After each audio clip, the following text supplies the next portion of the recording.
What's going on there, YouTubers? So today's video, I'm gonna go ahead and make it for base design part 2. I already have a how to design your base video, but obviously, the rules of the game has changed slightly right now. A lot of people, especially in the upper ranks, as you start getting to Crystal 1 Masters, they're using Valks. So this is the base that I found it off online, and I kind of changed the traps around a little bit. You can see here I got my spring traps.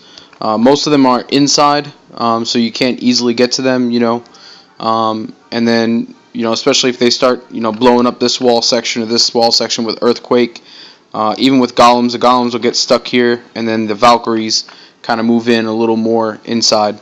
It's really important when you start getting up here that your clan castle is unlurable. So what unlurable means is if you see the radius of my clan castle, anywhere that you can get into the base, the enemy will have to put down considerable amount of troops in order to lure that clan castle, or they got to be kind of smart.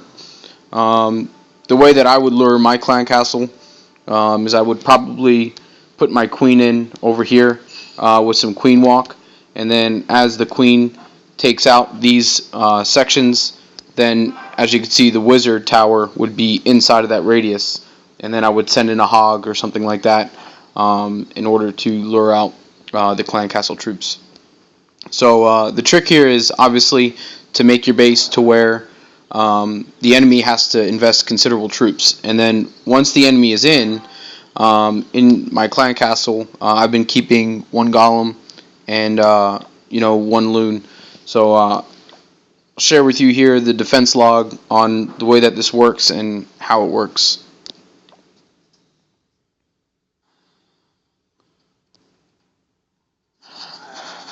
Alright, so the thing that I want to share with you, a lot of times you'll see on YouTube is people claim to have this awesome defense base, and then they get attacked with giants and barbarians. That's ridiculous. Unless you're defending against Valkyries, max troops, it's not a defense base. So as you can see here, these are max troops. Pretty high king. He doesn't have his queen. So the guy's trying to come in here to lure this clan castle, see what's in there, and then like I said, if you see here, it takes a little while and they have to really invest their troops in order to get in. So what you're going to see here now is my golem right here is going to go right over here and then basically slow the troop down in order to allow my defenses, my expos, to be able to basically whittle away at those troops. You also got to know too that when you're attacking Town Hall 10s, if anything comes under heat of the Inferno, it cannot be healed. So it's really funny to me when people don't know this and they try to heal something that's getting zapped by the Infernos, because it just destroys them. So he blows up the walls trying to get in, get to that Inferno, but as you can see, he doesn't really get too far.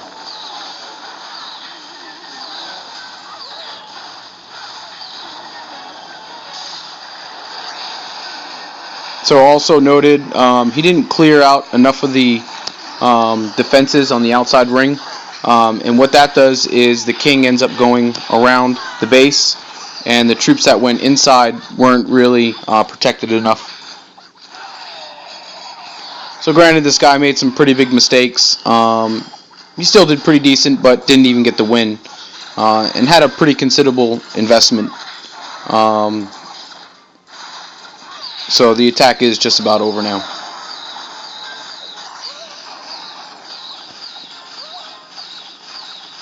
Didn't get the Dark Elixir, didn't get the clan castle.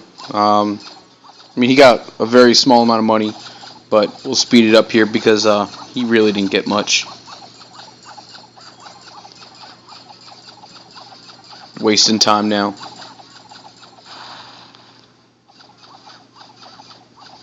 And I think we all know where this ends. So I'd like to go ahead and provide, earlier this morning where I was going back and forth with a couple of clan members about, they wanted really high troops in order to defend the base. So high troops don't defend the base layout defends the base. So I'm going to show you here Noble. We can call it out specifically. So this is what I see that's wrong with the base. Number one, the clan castle is easily lurable. If I was to attack this base, I would just send a hog in right over here. Like I said, when I click on the clan castle, I mean this entire, pretty much everywhere on the base, if you drop a hog, it's going to lure. The second problem that I see here is all of his money, especially his dark elixir, is very easily accessible. So you're basically never going to be able to get to upgrade your town, because just as you start getting the money that you need in order to upgrade those air rockets, those wizards, stuff like that, you're going to get hit. When you get hit, you're going to lose all your money. The third thing that I see here is while you are compartmentalized, your wizards are undefended, your air rockets are undefended. So that's a really big problem, because how are you going to stop those mass raids if your wizards aren't able to do that splash damage? This base is very easily accessible, very easily 3-starred. Your air rockets, they're not triangulated. By triangulated, I mean something like 1, 2, 3. So basically what happens with that is if they send in a dragon raid from this side, you're only going to be able to defend your base with one air rocket at a time as the dragons move across your base this way.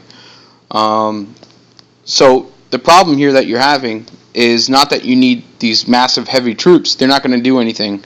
They're basically going to get wasted, because someone that knows how to attack this base is just going to lure that clan castle, probably go up to either this corner or this corner, lure all your troops down, and then dispatch them. And then you're really wasting time and energy. So that's really the issue that I'm seeing here with this base. Your kings should be on the inside. Your air rockets should be triangulated. Your compartments, you're not really using your spring traps correctly. Spring traps are used best when they are placed in between two items. So this spring trap, for example, is never going to get used. You may get to use this one, but what tends to happen is if I drop a wall breaker right here, it's going to target this wall section, and then as the giants come in, they're going to have access to 1, 2, 3, and then they can just start picking your base apart and really getting in. And I'm pretty sure that if you watch your replays, that's what you're going to see. So I definitely recommend a different layout for you.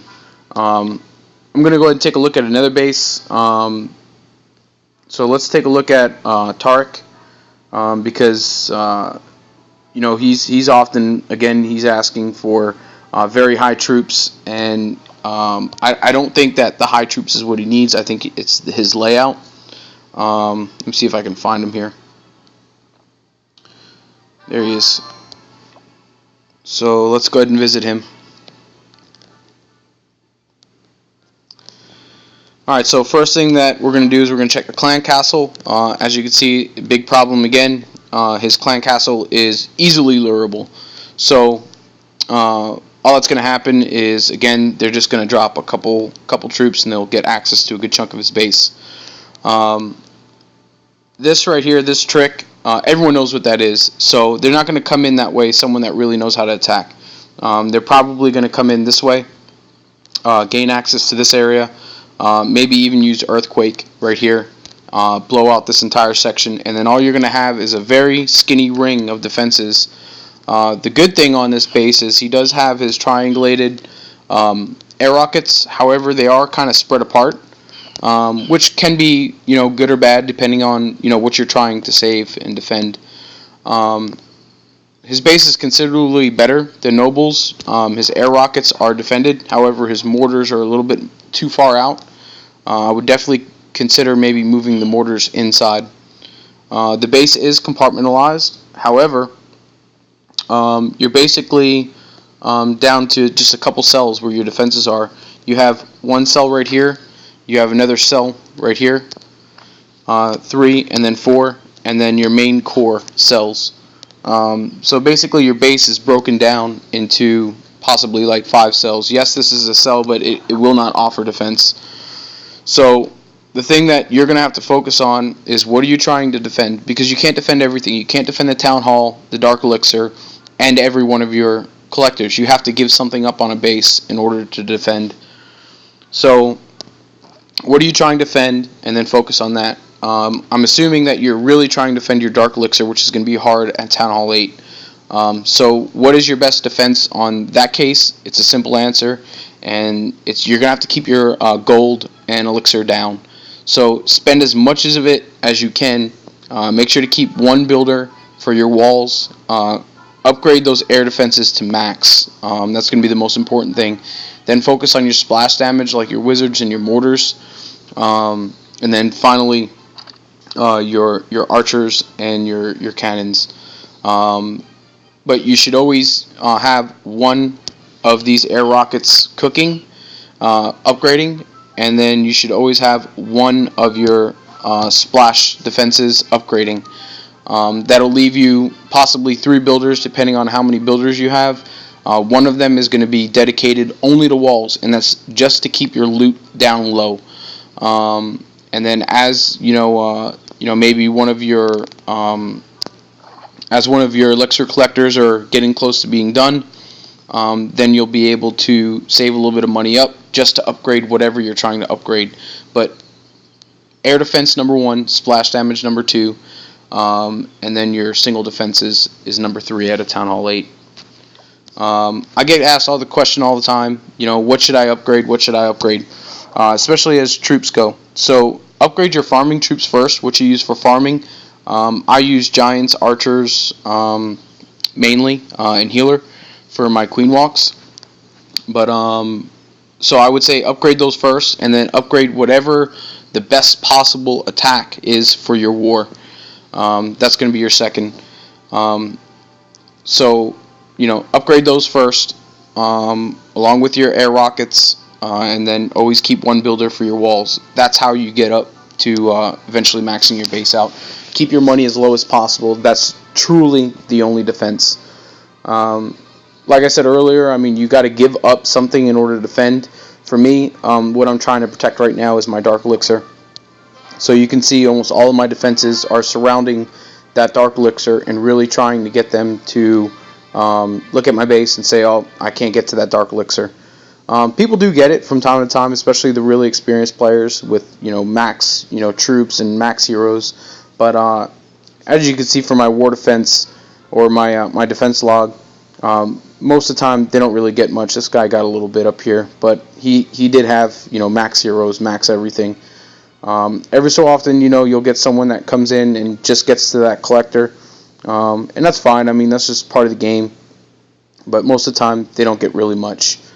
I'm going to share, I'll go ahead and make another video, because the purpose of this video was, how to design your base.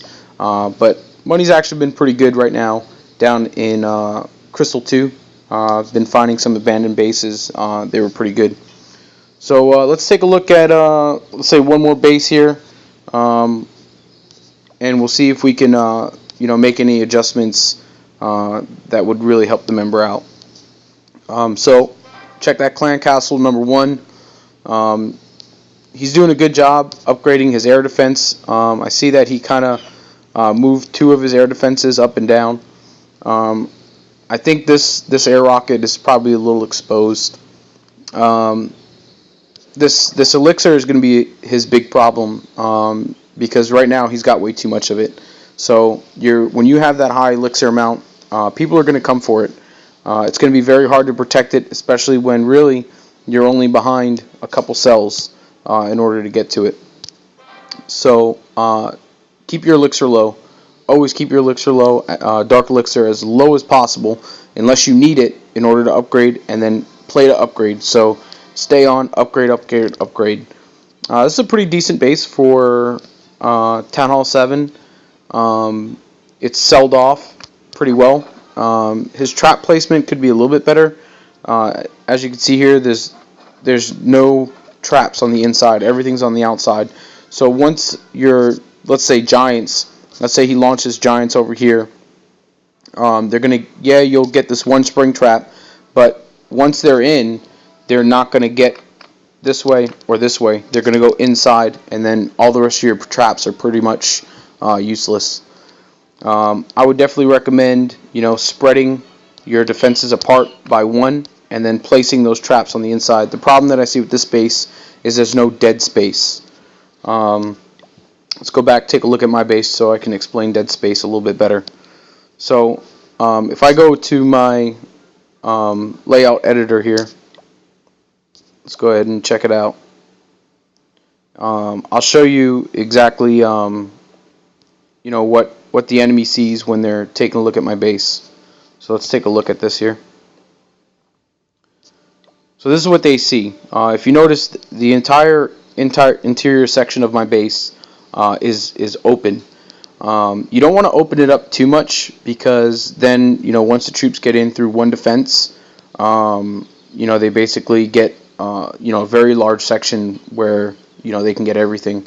But any space that you can open up for 2x2 times 2, so 2x8, could possibly hide double giant bombs. That's a real nightmare for people that use hogs, stuff like that, especially when those spaces are on the inside. And then they have no idea where I have my spring traps based on this layout. So that's what I mean by dead space. You got to open your base up for dead space. And then, as you can see here, where I have my traps and how I have them, it's basically, like I said, I'm really focusing on protecting right this area, my Dark Elixir. I don't really care if they come in from the north and take my town hall. Yes, I'll lose a little bit of Dark Elixir, but I basically dump trophies non-stop to try to stay in Crystal 2. So that's really my explanation of how to design a base, and really how to upgrade it and get it up to max. So the only true defense these days, as I said earlier, is keeping your money as low as possible. I think we kind of hammered home the purpose of how to defend and how to design your base.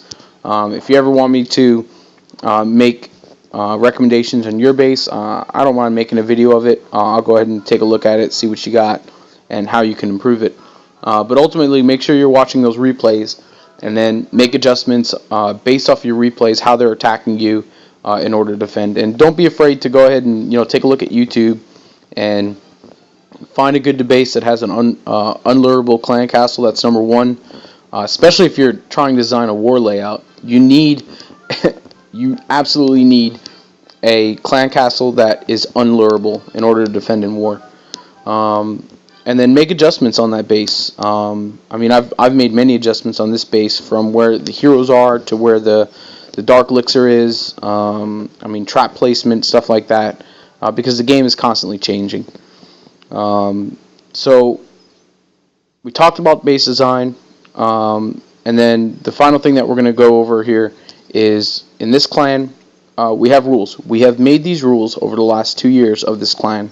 So it's an English only clan, it's an adults only.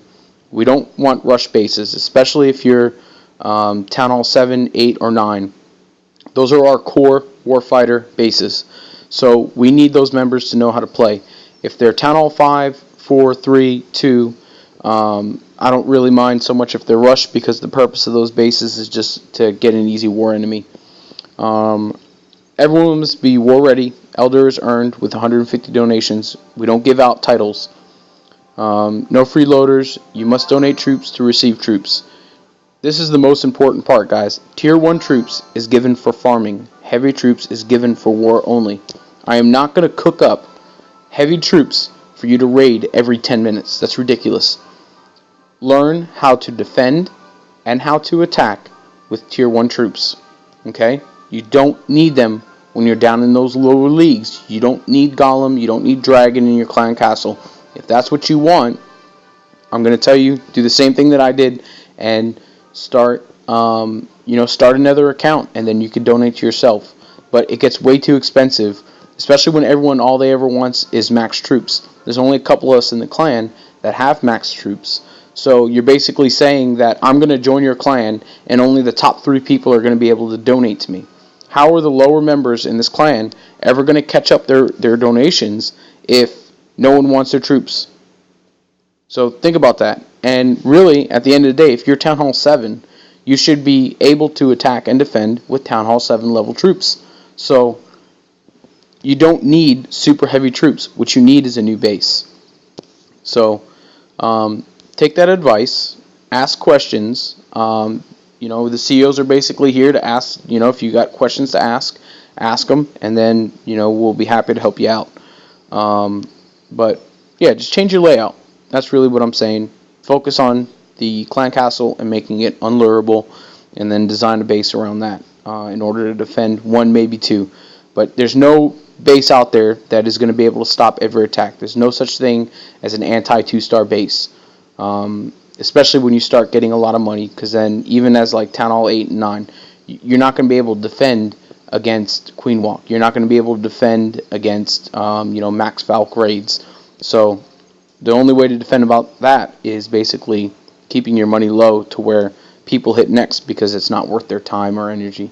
So take that advice, farm, and then when we go to war, make sure that you put in your request, these troops are for war, and this is specifically what I need, and this is who I'm attacking. And it's really going to alleviate a lot of the stress of me and other CEOs basically saying non-stop tier 1, tier 1, tier 1. So tier 1 troops while we're farming, heavy troops while we're at war. Make your clan castle unlurable, make dead space in your base, and then watch your replays and make adjustments. That's my recommendations to every member in this clan. So DCC, Slob, I'm out.